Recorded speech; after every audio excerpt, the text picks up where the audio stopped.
ku ruhande rwanjye namufataga nka mama n'umuntu wamwitaga mama yari mama Makire. Waba warigeze kugira amahirwe yo kwicarana nawe no kuganira nawe imbona nkubone? Ntabwo ari kabiri. Yarege twahure ubundi nakunda kujyana ndi nyine. Ubundi nkajyana. Ni ryari waherukaga ijwi rya nyuma rya nyakwigendera Marie Immaculée? Yari yose ni ku itariki nzatariki 16 nibwo navuganye nawe kuri telefone bwa nyuma zo kwezi kwa 10 nziza wenda mkakundi nyambabwana ijisho ry'icyama cya RPF rareba kuri buriya hari abandi bashobora kuzakora nkawe neza.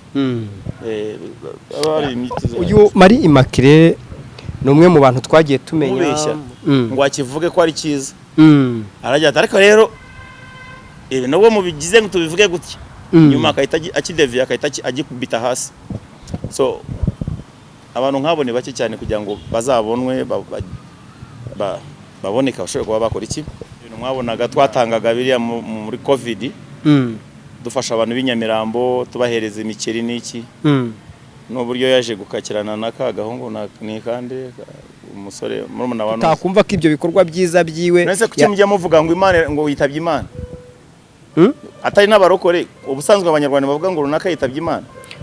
Uwo niwe nakwemera ko wayitabye none ko yaraguhamagaye iguhamagara umurimo w'ubukwa ibintu utari bwumvikana wenda aho yararyamye mu bitaro yashoboye kugira igihe cyo kwihana. Lakini tunameze munapenda sana kuandika wanasiasa ile mchotowe ile mishiko kitu kidogo hasa kila malamiki mniona maendeleo hawa na YouTube utawaona limidomo na tumbo kubwa. Kubera yuko kurwara ari ibintu bisanzwe ubwo no gukira ubundi byakabaye ari bisanzwe ariko hari igihe bigorana cyane kubera yuko iyo utaramenya ikigo cyitwa African Healing Helbo bishobora kukugora cyane kuba wakira indwara yavurwa igakira mu kanya gato.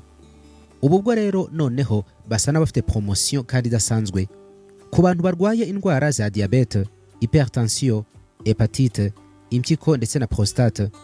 Abo bantu byako kanya babakoraho rikaka. Abantu bagira uburibwe mu nda bushingiye ku moko y'inzoka kugira no kuri amibe. Bene izo ndwara zose abahanga bazo nza ahantu bari ni muri African Healing Helbo.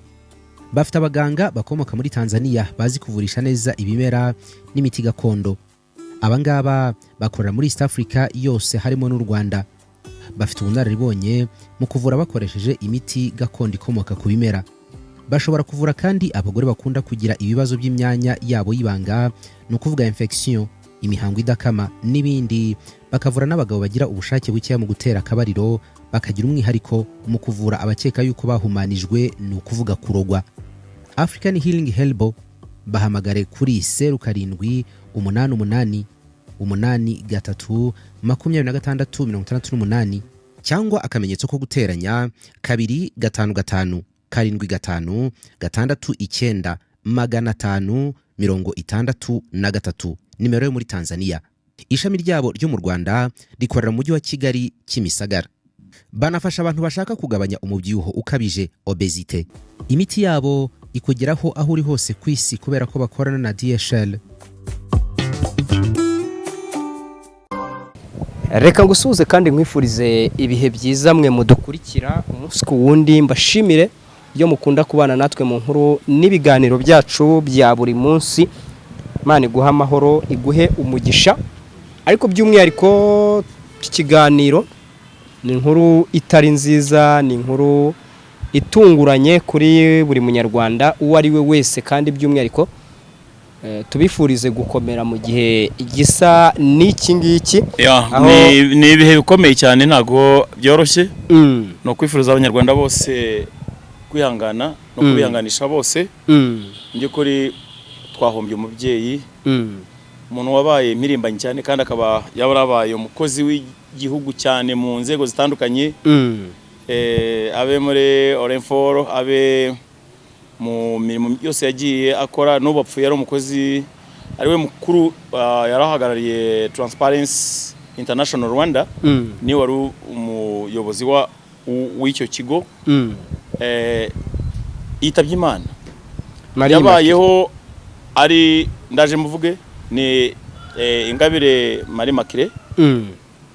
Yitabye Imana ko aguye mu bitaro bya gisirikare Kanombe aho yari amaze igihe arwariye. Akaba yazize uburwayi nkuko ikigo yakoragamo cyabitangaje. Ubwo noneho no kwihanganisha abanyarwanda bose cyane cyane umuryango we, hanyuma n'umuryango wa RPF Inkotanyi yabayemo kuva akiri umumama w'ijigija naho ageriye mu zabukuru ari umukecuru akora kandi yihambira cyane, nta rwego na rumwe atigeze afasha, cyane cyane ngira ngo mbibutse ko yajyaga yunga abantu bagiranye ibibazo, especially muri mwe b'abanyamakuru. Ubona nk'umuntu yanditse ku muntu inkuru, uwo banditse n'uyanditse bose akabunga bakabegeranya bikagenda neza. Si ibyo gusa, no mu basirikare yajyaga abona umuntu wamugeragaho ukamugisha inama akaba yakuvuganira no kurusha no ko umuyobozi undi yakuvugira. Jewe navuganye nawe mu gihe cyo nari ngiye gutoroka. Ugiye gutoroka wari ugiye guhunga? Mimi nitoroka jeshini mwanangu, natorotse dizata. Ariko dizata byavuyeho ubu ngubu ndi retired. Usigaye uri retired Major Robert. Ya dizata byarahanaguwe kwanza. Na dizata bahereza retirement. So turacyari mu kababaro ka imfura yitahiye, yarwanye urugamba, yabanye n'ingabo, yabanye n'abanyarwanda, yabanye n'abantu bose. Umuntu umuvuga nabi n'ubundi nuvuga nabi igihugu, koko ngiye ibintu yankoreye, inama yangiriye ntabwo yafasha amafaranga wayame, ariko inama yagiye yangira wenda tutarajya muri ibyo byose. Iyi nkuru y'urupfu rwa Marie Makire wayakiriye ryari? Arambabaje. Nayimenye nayakiriye mu masaa saa 4. Saa 4 nibwo nashoboye kuba azari saa 5 nibwo tunabibonye kuri Twitter ya ivuga itangazo uburyo yapfuye, yitabye Imana. Akaba yaguye mu bitaro bya Kanombe, bya gisirikare by'i Kanombe, aho yararwariye nuko iyo Twitter yavugaga. Ariko dusubiye inyuma gato, umubyeyi yari umuntu kandi ntabwo yapfa kugendera kuri gahunda zose zibonetse zo umuntu ushobora kumukandira mu kintu ukamuforsa ikintu kitamurimo. Ntabwo byashobokaga. Yari umuntu ushyira mu gaciro. Ntabwo wamushyiraga mu mwanda ngo wawugenderemo. Ntabwo wamubeshyaga, wajyaga kumugisha inama akabanza akakumva. Yakumva koko ko ari byo, yabimenyaga atese ko ari byo, yagomba guhamagara mu mpande zose zijyango gushatu, gafata urwego rwa gisirikare rwo nka muri abantu bamwe bahafa ngo abasiyo bawe cyangwa bakabakuraho amakuru, akongera akaguhamagara atero numvishe impumekere yabo, ukibaza ukuntu sinzi uriya mama ukuntu yarateye. Yaguhaga igitekerezo akakugira n'inama kandi wabigenderaho ukawininga. Banyumva neza. Ariko jewe ku ruhande rwanjye namufataga nka mama, umuntu twamwitaga mama. Yari mama Makire. Waba warigeze kugira amahirwe yo kwicarana nawe no kuganira nawe imbona nkubone? Ntabwo ari kabiri. Ari igihe twarahure, ubundi nakunda kujya ndi jyenyine, ubundi nkajyana na Senderi. Twajyaga tumumitinga kenshi tukamugisha inama. Ubundi umuntu najyaga ngisha inama kenshi yari inyumba ya Rozia, nyakwigendera nawe. Uwo yarambabaje bitagira uko nabivuga. Nabaye nk'upfushije mama. None nari nsigaranye nubwo tutari tukiri kumutakivugana. Naho yitahiye ntamubonye ko narikeka ko nzamubona. Kimbabaje cyane nuko ntarabugira n'amahirwe yo kumushyingura. Ntabwo nzashyingura mama Makire. Ariko kubera iki amahirwe utayagira ntabwo wajya yose? Abone mukabaza ibintu mubona biri direct. Ubuse koko najya mu Rwanda gute kandi? Yego nta kibazo mfite hari, ariko nanone nubwo wabona inzoka ngo nagwiryana ntabwo wayitamika gatoki. Hari inzoka avuga ngo nagwiryana, inzoka nagwiryana, wayegera ukayishyira gatoki mu kanwa. Yakuruma. pamoja n'ubu ndimo ndategura inzira zanjye kugira ngo Imana yemara gukingura amarembo zasubira mu Rwanda. Nanone nago nafata ngo nishore n'urutwe ngunge mu Rwanda cyenyeje. Siko nasubire kujya gushyingura. No. Ndabivuga ko birambabaje. Umuntu wapfuye aba yapfuye ariko azashyingura kandi azakorerwa ubukwe bwe bwa nyuma bwiza cyane ndabizi. Yari intore. Yari umuntu mwiza. N'urupfu ruje mu gihe Marie Immaculée atarakigaragara mu ruhame, atarakigaragara ku itangazamakuru, nta nubwo abenshi twari tuzi aho yari aherereye. Wamenye ryari ko arwaye kandi akomerewe? Uretse hashize igihe kingana iki? Ni mu cyumweru gishize bwo n'ubwo bambwiye ngo noneho wapi. Ngo no kugaruka no butagaruka no. Uyu muntu yamaze gusa nk'uri muri koma. Yajyaga muri koma akagaruka, akajya muri koma akagaruka. Nuko bambwiraga. Ariko numvaga wenda zakomeza asubira mu buzima bwe kuko Imana avuga Imana gushaka bari kwimutegura. Niba ishaka kumuhamagara iramukunda kuturusha. Twebwe nago dukunda bagenzi bacu nkuko Imana ibakunda. Ahubwo Imana iyo ibakunda kurusha uko twe tubakunda. Noneho ikishatse gukora igikora ku kanya nta kibazo. Ya no uvuga ngo narabimenye ariko ntacyo nagomba gukoraho. Sinabusura sinagira iki kuko support zose zari zihari kandi ndabizi neza ko yaravuye leta yaramwitayeho bihagije nakwitagize. Ya waba warayi umenya ko arwaye waba waramusengeye hakaba hari ikimana yavuze kuri we? Ajyayo nago nkunde ibintu byo kubeshya. Na nubwo namuhetse cyane ngo mwiteho mujye kumusengera bikomeye. Bakundi usenga isengesho rya rusange ukanyuzaho ukamentioninga amazina. Ukamuragiza Imana. Ariko nago nagiye ngo nkuterize simbarare kuri we. Nago byagenze gutyo. Yego, ni ryari waherukaga ijwi rya nyuma rya nyakwigendera Marie Immaculée? Yari yose ni ku itariki nizatariki 16 nibwo navuganye nawe kuri telefone bwa nyuma. Zo kwezi kwa 11 2020 nibwo navuganye nawe bwa nyuma 16 zo kwa 11. Tariki 16 z'ukwa 11 nibwo wavuganye bwa nyuma na Marie Immaculée. None uyu munsi kuri iyi tariki ako ari no kugira kumamagara bari kumwe aza kumbwira ati mama yarimo kuvugaho bambe ngo ase umuhungu itariki yagiye ari 4th July Liberation Day itariki enye zo kwezi kwa 7 2022 umusore yaramamagara ambwa atako Robert uziko anti bakunda kumwita anti abantu bose bamwitaga anti se kujya namwitiraga mama ambwa ati anti yakuvuze tugiye mu modoka tugenda aravuga ngo ariko se Mana yanjye ngo uyu muhungu koko agiye gutyo buri ararenza aragiye turamuhombye nawe umuhungu wanjye ngo se tuzakora iki kugira ngo agaruke gutyo. Uyu mubyeyi arigendeye rero arigendeye asize somo ki asize sura ki by'umwihariko ku banyarwanda n'abanyarwandakazi badukurikiye? Ese mu ruhande rwawe agusigiye ihe nyigisho? Uriya mubyeyi inyigisho ni nyinshi cyane kuko harimo gukunda igihugu. Noneho afite n'ibye by'umwihariko birenze mu gukorera igihugu wirekuye wese. We yari Tanzania yibagira. Ni umwanya munini yahaye igihugu. Noneho n'ikindi ni wa muntu utikundishwa gukinya inkoro.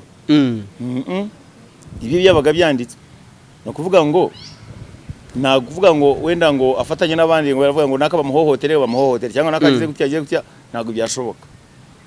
Mwamuti kwa kundi bamunyangire ntago ashobora yanga yashoboraga kubikora ibyo. Aho wakikanga bivuze mu itangazamakuru tumuyobozi runaka kambwira ngo dukandamize runaka yabivuga pe. Kuvuga ngo we yavuga umuntu wari ukwiriye guhabwa service yagomba kuyihabwa. Yego. Ntago umuntu wagomba kubona service yagomba kuyibora. ahubwo yagomba kuyihabwa kandi bimunyizeho neza binonosowe neza ntajye n'umuntu uvuga ngo arenganye atwara ikintu cy'umuntu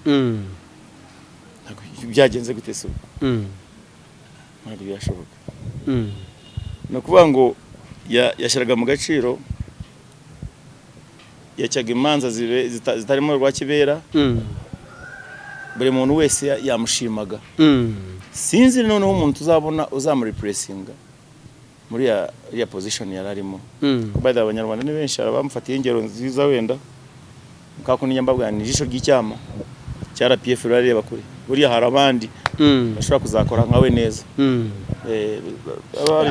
uyu Marie Immaculée ni umwe mu bantu twagiye tumenya muri Transparency Rwanda bundi ubuzima bwe bwite yazamutse ate yamenyekanye ate yinjiye muri izo gahunda zose zo kugira inama abantu bagiye batandukanye abasirikare n'abandi gute yaba yarigeze kubaho umusirikare ndabibaza wowe umuzi kuturusha twebwe se nakubwira ngo yakoze basic training cyangwa afate inyigisho zifatika za gisirikare ariko iyo ubanye n'abasirikare iyo ubaye muri command urabona nk'ubu ngubu commanders dufite bakomeye mu gihugu benshi bigiye kuri n'abari escorts ba kano mu ntambara ba majors ba captain bandi abana babaga bari hafi muri command bagiye baba ibikomerezwa cyane kuko bagenda nko ba commanders babo bagendaga so akavamo ari sharp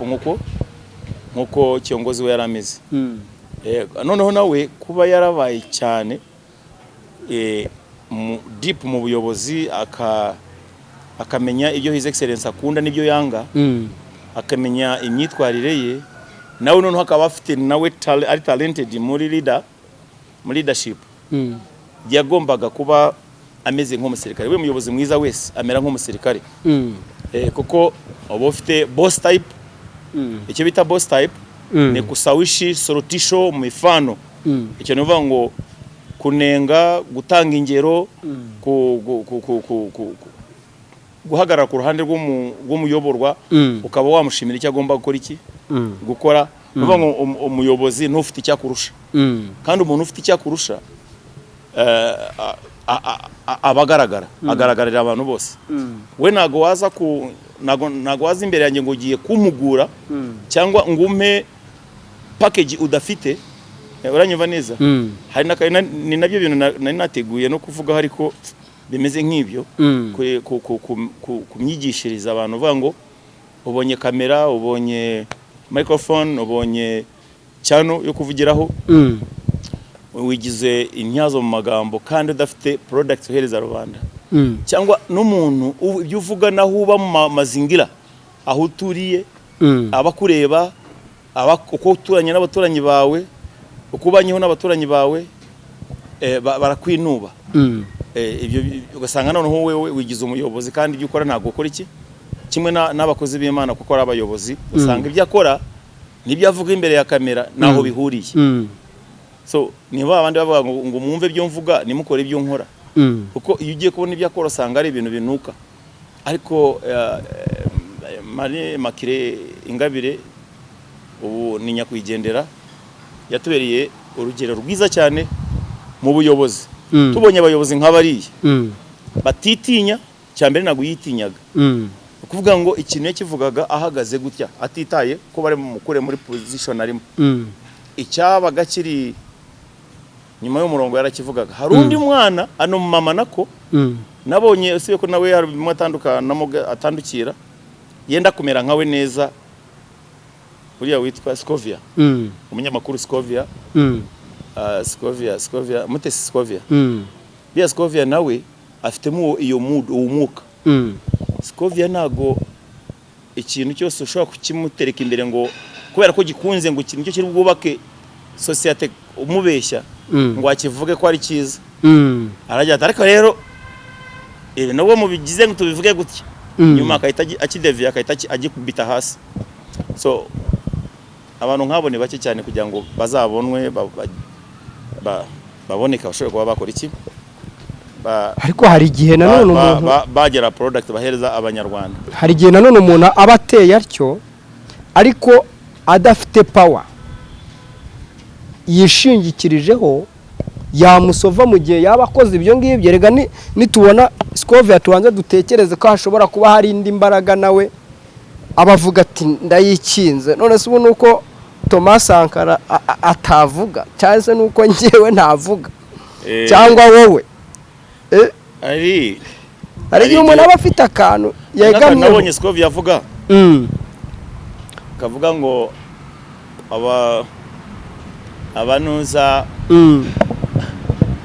abanyamasoko abake sinze kuntu yakavuze by the way yavuze yamavuga ku buryo leta avuga ngo leta nayirambura ni wabyivugiye ariko uburyo yabivugagamo akabivuga ari very confident noneho mu buryo yabivugamo nawe ukumva koko kuri kara MTN se na kantu yavuze urabona ko leta bakodewe ngaka rero reka tumve ko ariko kumva noneho reka tubabwize ukuri igihe cyose ubuyobozi bw'u Rwanda butarimo gushyira imbaraga mu kubaka umushoramari muto abakire bazakira bagende bagere ku bicu abakene bogwe mu cyobo barengerwe hagati hasigara mike. Iyo tuvuze ngo leta irambura abantu bagira ngo ntabwo yambura watinze umusoro w'ubutaka mu mucamande none iyo umaze imyaka 4 leta nzima ihagaze ukambura umushoramari umwaka umwe 2 3 mwebwe abo mutakoreye ibyo mutegeko ninde ubacamande mwaranza mukavuga ngo abantu bubatse ibiwani utanga utisoko udafite ingengo y'imari uzishyura tabiregwa se abakoze ubusa umwana ngo yundi turere twose turemera ko dufitiye umwenda iki abacuruzi bagemuye ibyo kurya ku mashuri leta hano ibashatse kutwereka ukuntu dukunda abana bacu barimo baranywa amazi y'ibishyimbo ku ishuri batetse ku kiro kimwe cy'ibishyimbo bakagabura ikigo cyose cy'ishuri. Rero babyeyi muteke ibishyimbo mwongere mu tudodo mugaburira abana banyu indyo yuzuye ku ishuri nta kintu kiriho leta yihaye akazi gashoboye. Reka tubabwize ukuri nakumvise ako ngako uramutse ukavuze nkawe nka Major Robert wahita witwa urumva njyewe nanjye nabivuga ariko bitewe ari ukuri ariko ushatse kwitwa cya kintu uza kuroda ajya atwita njyewe ntago nashobora kuvuga ibintu wenda kuko urabona uyu mama mama Scovia arinjira cyane akamenya cyane akagira n'uburyo afite amagambo ayagerekeranya kandi afite n'ingingo imurengera kuko yavuze kuri point ya nyayo kavuga kuri ku bigo bya leta cyangwa ibigo bya leta yes byo ko bavuga ngo umuturage ngo yatinze kwishyura umusoro bamushyizeho amande none ibigo bya leta bitinda kwishyura abashoramari bo babishiraho ayahe amande ugasanga umuturage amavuga ngo ikigo cya leta cyaranyambuye miliyari ariko baza kuzima bakazimuha ibice nanone akajya no mu manza rimwe na rimwe ubwo koko wambwira ngo leta aho itambara ni hehe nibyo yashatse kuvuga kandi nanjye ibyo ngibyo nabishigikira nibyo otherwise icyo twarimo tuvuga ku bantu bafatika bashobora kuba bavugira abaturage ubundi umuntu witwa nyakwigendera Marie Macre Ingabire yarameze nk'umudepite yari intumwa ya rubanda na Scovia rimwe na rimwe ajyaba intumwa ya rubanda akunze kubikora kenshi tubonye abantu bameze gutyo hari icyo byakongera ku gihugu noneho umuntu akibona agatinyuka umuntu akavuga ati oya iyi service ntago yagenze neza kuko ntago ikibazo gihari benshi bagiye bakomplaininga ku mikorere cyangwa service mbizi ya customer care bigenda biba nabi bakabizira kera cyane bona iyo RDB ari ibintu byinshi cyane yakemuye kera turiya tugo twose tukiri uduke tutaribumbira hamwe muri RDB harimo ngira ngo RDB yaje combininga za Capmel Repa za Ortepen byose bijyaho ngaho bijya muri iyo body ya development ariko service zakorwaga aho ngaho muri za Capmel na za Repa my friend yabaga bisekeje koko novuga ngo uwashaka gusohora ijwi yabaga araduye uvuga ngo ushatse kuvuga ngo leta irimo rakora ibintu nibi cyabaga ari ikibazo ariko RDB aho yaze bisa nkaho byabaye kareho at least so no kuvuga ngo washara n'iki kigo yarakuriye bikabyara umusaruro ufatika kuko we yakoreshaga imbaraga no bushishozi noneho n'ijambo riremereye mu kugira ngo akosore uyu nguyu uri mu makosa ni benshi yakosoye ku mbaraga reka umuntu agomba guhabwa yarushaga n'abahesha b'inkiko ibintu by'abantu bya rubanda so ni ibyo rero uru rupfu rwa nyakwigendera Marie Immaculée rwagakwiriye gutuma duheranwa n'agahinda tugasigara mu gahinda cyangwa inshuti ya Yesu iraruhutse iyo umuntu apfuye wowe iyo umuntu apfuye ubyakira gute nambaye umubiri ntabwo nari nkwiriye kubabara cyane ariko kuba umubiri nambaye mutanekereza ibintu byinshi kare hari n'undi mwana watumye ngira ikibazo kare nje hano mfitemo nk'utubazo nka tubiri hari umwana uri mu Rwanda wanyohereje voice note ndayumva bitewe n'ikiganiro tuzakora ku muntu witwa Keza Shadia Keza Shadia shaka kuzabizana neza Keza Shadia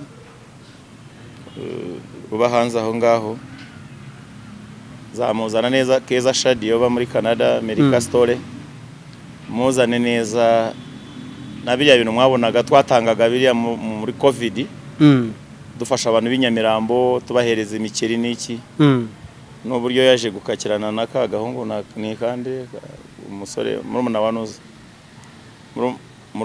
mukuru wa Arthur Rutura yitwa wande mukuru wa Arthur Rutura yitwa Syntax ubu ni umugabo we ariko ndaza namaze gufata voice mwana arimo mbwira nyibutsa ati ndibukwa uri ka private 95 uza mu rugo na mama ubu ni mama wa Shadia ka Shadia yari cyana kinini kibita mu kuntu ati tukajya tuza kubarira kuri stade muje kwigisha parade ati nari abantu barimo kuvugaho ati nkarira ati ngo Robert baramuzi nawe bazi noneho abimbwiye sinzi we yavuze n'amaranga mutima menshi cyane azamura amaranga mutima yanjye njya mu yindi si so noneho natufite umubiri umuntu urababara ubwo kubabara kutabaho none se kuki biri tuya ngo yesararira yariraga se atari umwana w'Imana so Immaculée maze kwakira message sinarize kubera ko yapfuye nabanje kureba ibyo yakoze nekezo kuntu yihenenze mu bintu byose nekezo ko abantu bamwe bagiye bamusuzugura nkatekeza n'utwana tukamukina ku mubyimba nkatekereza akihangana akabatuye abana ni mukabahane mubareke uko bari Yesu ashimwe cyane ahimbaze Yesu nashimwe ubwo rero nkibaza uburyo ibyose yakoraga yaharuye inzira ye neza aharurira abanyarwanda inzira atanga ubutabera akora ubuvugizi buri muntu wese ajya ku murongo uwamuganaga wese yagombaga kuba akemura ikibazo cye nta muntu wigeze witetombera Immaculée nigeze kumva mu itangazamakuru uranyumva neza gusa Immaculée yabonaga hari ikintu gikomeye kigiye kuba ati itonde muri izo nzira so icyaje gutuma nsa nkurira narize by the way twajyongera amaranga mutima cyane meze nka debeni wa mugani ni numvira mu itamarira ako nago najya kuri urwego nyine narize kubera ko nabuze mama wanje niba urupfu rubasha guhangara umuntu ufite ibikorwa nk'ibi ibigwi nk'ibyo ngibyo rukamutwara kubera iki umuntu uri mu mwuka ugihumeka haba yumva ko urupfu rutamuhangara no buswa no kwibeshya by'umwihariko urupfu rwa Marie Immaculée dushingiye ku buhamya bwiwe utanze ntabwo rwagakwiriye guhita rwereka umuntu uwo ari we wese ko iherezo ry'umuntu ari ugupfa nta gukomera k'umwana w'umuntu guhari ari indirimbo naririmbye ntabwo irasohoka yitwa ngo ari igitero kivuga ngo habe mu kazi bamusanga bazirana pe umuntu akifuriza undi ibyago gusa nyamara namenye ko twese turi abagenzi kwese hari mwe na rimwe akifuza ko yapfa akava kwese kandi buri muntu kwisi afite imva yiteganyijwe urya napfaza tabiye yawe isigare yasamye gira imbabazi kunda abandi na ukundwe tureke inzangano kwangana nacyo bimaze iyo ndirimbo rero urupfu nawe rudatinya buri muntu wese arapfa. Niyo wumva ko Afande Fred Gisa Rwigema Geno yarapfuye, Gaddafi intwari arapfa, none ninde utapfa? Bin Laden wari waratitije amahanga arapfa. Abantu benshi bakomeye barapfuye, abo tuzi ko ari barapfa. Niyo wagumaho ukamara imyaka ukarama, still ugomba kujye kuzima. Njye mbabwiye n'abagiye mu ijuru ari Enoka na Eliya bazagaruka ku isi nabo bapfa, bazaca mu rupfu. Biri muri Bibiliya mu byahishuwe. Abahamya babiri bazaza guhamya Imana, bazaza ari babiri bahamya Imana, niba baraguhamya Imana bazicara n'ababandi. Niho bavuga ngo imirambo myinshi cyane izabiri mu marembo ya Yerusalemu. Nicyo bivuga. Yesu ashimwe cyane. Hanyuma rero aritahiye Imana imwakire. Aratashye cyangwa arapfuye? Ko hari ibintu abarokore tuzana, tukazana ibintu by'amarangamutima mu rupfu. Aritahiye se, niba atashye kuki dusigaye tubabaye tunibuka ibikorwa byiza byiwe? Kuki tutakumva ko ibyo bikorwa byiza byiwe? Nese kuki mujya muvuga ngo Imana ngo yitabye Imana? Atari n'abarokore, ubusanzwe abanyarwanda bavuga ngo runaka yitabye Imana. Uwo niwe nakwemera ko wayitabye. None ko yaraguhamagaye, iguhamagara umurimo wo gukora ibintu utari bwumvikana. Wenda aho yararyamye mu bitaro yashoboye kugira igihe cyo kwihana. You get? Niba yitabye Imana, turindire azagaruka tubwire iki Imana yamubwiye imuhamagara. Nawe nukabaze gutyo. Nyine nk'ubu ngubu nguhamagara. Imana niyizibye. Njye ntabwo mvuze ngo Imana imwakire mubayo. Tuvuge ngo yapfuye iruhuko dashira. Ntabwo njye namusabira iruhuko dashira kuko iruhuko ubwe yarigenewe akiri kuri iyi si. Aho agomba kujya Imana. Ndashaka twemeranwe kuri iki kintu kijyanye n'urupfu. Nawe uri mu bantu bafite imyizerere ko iyo umuntu apfuye Imana iba imuhamagaye cyangwa abapfuye? Kubera ko turi abantu b'Imana, turi products z'Imana. Nuvuga ngo umuntu yavuye mu mubiri ajya ku Mana aho yamugeneye. Uburuhuko imushyiramo mu buruhukira barimo.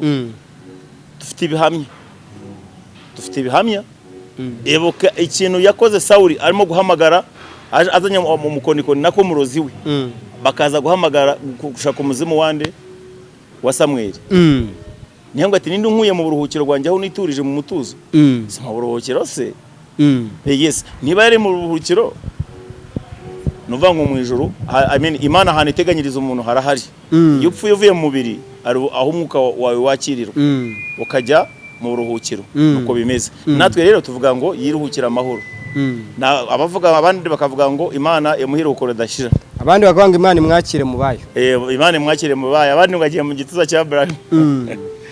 Ese koko ntabwo umuntu ashobora kuba yarakoze imirimo myiza mu isi, mu bantu, mu nshuti n'abavandimwe bamuzi, ariko mu buryo atabarutsemo? Twebwe kubera ko atari ko tugena iherezo ry'umuntu, ugasanga nyamara atabarutse ariko afite tawa imbere y'Imana. Akaba ari muri babandi izavuga ngo twahanuraga mu izina ryawe, byose twabikoraga mu izina rya gahita kuvuga ngo sinigeze nkumenya. Nibyo ngiye nyine bimwe birahari, bamwe bazikubita imbere ye batimwa mitwara gukoreye, ndetse twirukana abadayimoni yo mu izina rya Yesu mukiza. Nawe azabasubiza agira ati mugende sinigeze mbamenya, baziheba bakorwe n'isoni, yo ibihe biza babikome, twebwe tuzabona itorero Yesu. Wari waratinze kwitaba wa mugabo we, wari waratinze kwitaba.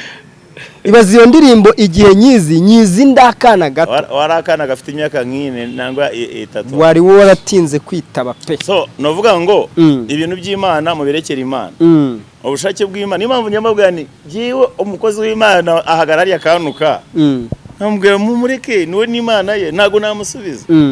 Umuntu ababyari akora ngo yumva agira itsibe murye mu mutwe yurinde jaze akore bidasanzwe. Au waandishi wa habari, Bwana wetu Yesu alikuwa sawa aliposema, waandishi wanaitwa wana YouTube nyi wanafiki wa kimawazo, mwapenda kuviona vibazo ndani ya macho ya Robert, goliti la macho leno hamutaki kujito, jitoweni kwanza goliti ndani ya macho yenu, ndipo muvione vibazi ndani ya macho yangu. acha kujifanya kondoo, kumbe ni umbwa mwitu. Yeno tunayajua, lakini tunameze. Munapenda sana kuandika wanasiasa, ile muchotowe ile mishiko kitu kidogo, asa kila malamiki mniona maendeleo. Hawa na YouTube utawaona limidomo na tumbo kubwa. Turi kugana ku musozo, ntabwo turi butinde, utaza gutwarwa n'umuziki, utaza gutwarwa no kuririmba. Twihanganishe umuntu wari we wese umvise iyi nkuru y'incamugongo y'urupfu rwa Marie Immaculée. Yes, tubihanganishe rwose tugera ku musozo. Kandi rega mu muco wa Kinyarwanda nyine tuvuge ngo Imana imwakire mu bayo. Ndetse twabigenza tumwifurije urukundo dashira. No muco nyarwanda nanone. Gusa nasabaga ku bantu bagendeye bakuri, nzatumira umuhanuzi Thomas Sankara mubazi igisobanuro cy'iruhuko ridashira. Biriya ibintu ubona bino bya Bibiliya, buri muntu ano dufite ikintu kimeze nk'idini. Buri muntu afite kunasoma Bibiliya kayise mu rukwe. Na uriho ngo yemeze iki kintu uko kimeze. Ngiye sinemera iruhuko ridashira. Nabwiye n'umwuka wera, Sankara nagira nakabate nabwiye n'umumarayika mbwira ibi. Hakaza undi nanone avuga ati twebwe twari mu bantu bateguye Bibiliya tuyandika tuyegeranye mapuro. Rero naba tarahishuriwe ibyo tubivuga nkuko biri nimukongeraho ijambo. Hakaza undi nawe akavuga ati jewe nize ibintu bya teologiya, nigisha Bibiliya, nigisha ibice bitabo byose. Haza undi nawe kubwire Qur'an, na Qur'an nuko biteye. Iyo umuntu asoma muri Asurat al-Amran, jamu ndagasoma muri Asurat izindi zose zo muri Qur'an, akazisobanura uko akazisobanura uko. Abantu bose buri muntu afite imyemerere, harabemera Sankara. Uzi byose uko bisoza? Uzi byose uko Bibiliya bisoza? Ibisoza ivuga ngo komeza icyo ufite. Komeza icyo ufite nanjye nuko atagira ugutwara, nawe komeza icyawe ufite nanjye reka nkomeza icyo mfite. Ubundi impaka zo ntago zishoboka. Ndagushimiye, urakoze cyane. Bigano byacu nakagaruka rero, mukomeze kwihangana kandi mugire umutima ukomeye mu gihe gisa nk'iki ngiki. Mene data mushuti wacu, mubyeyi wa bose, aratabarutse, arigendeye. Ikirenze kuri ibyo nuko we urugendo rwararushoje, ahubwo wowe nkurikiye, wowe uri kunyumva, urugendo rwawe ruzaba uruhe? Uzasiga iyihe nkuru ku musozi? Nabwo ikibazo ari uburyo umuntu apfuye, nabwo ikibazo ari uko utabarutse, inkuru isigara ku musozi. Niyigendere, kandi inzira aciyemo natwe twese dufite umwuka duhumeka niyo twerekezamo. Wavutse, utaravuka, uzabaho n'uwabayeho niyo nzira yaciyemo. Ndabashimiye, reka mpe salute ya mwisho. Ibigano byacu nakagaruka. Abasirikare muransetsa, hano baba abasirikare muransetsa. Mane guha umugisha afande Major Robert, abantu bakore subscribe, sharing kino kigali, ariko komera wisubira mu marangamutima. Yatabarutse yagiye, garagaza umutima wa gisirikare. Nakundi n'ubwa mbere si inkuru nk'izi ngizi z'urupfu zikugaragayeho, ntabwo ari ubwa mbere wumvise inkuru nk'iyi yo gupfusha umuntu wakundaga. Ko bigenda bigaruka, garagaza abundi akabi ntabwo kamenyero. Vuga ngo tubibamo, tubisanzwemo, tubihoramo, ariko ntabwo wamenyera gupfa no gupfusha. Rega nawe uzagenda nuko tutazigiye n'umunsi utantuka. Ariko utagira ngo nkwifurije urupfu, ariko amaherezo dufite gahunda dufite tugomba gukora kuri iyi si, kandi ni tunapfa. Mvuko nahise bidefana ngo dufite gahunda, ngo dufite ibyo tuzakora kuri iyi si. Ubizi gute plan y'ibyo uzakora? Urayizi? Mfite plan. Nawe ibyo yarateguye yarabizi ko yatashye nyine. Ariko nanjye mfite ibyo ngomba gukora, mfite ibyo ngomba kugera. Ejo bundi nagiye kora, ejo bundi nakuye ngo nta mugabo udapfa n'imishinga. Wabonye ukuntu bapostinze Ama-G The Black ko yapfuye nawe? Cye ntabwo urakabona? Ntabwo uzi ko Ama-G yapfuye? Byane bwa bugambo bw'abanyamakuru bashaka kuri TikTok rwose, ariko byaravugururwa bayda. Arimo gusamba byonyine. Aracyari muzima. Ni muzima nta kintu hari buke. Ndagushimiye. Reka dusoze, imvura naje noneho acha tuwachi hapo. Ndagushimiye. Aya nanjye ndagushimiye. Murakoze cyane.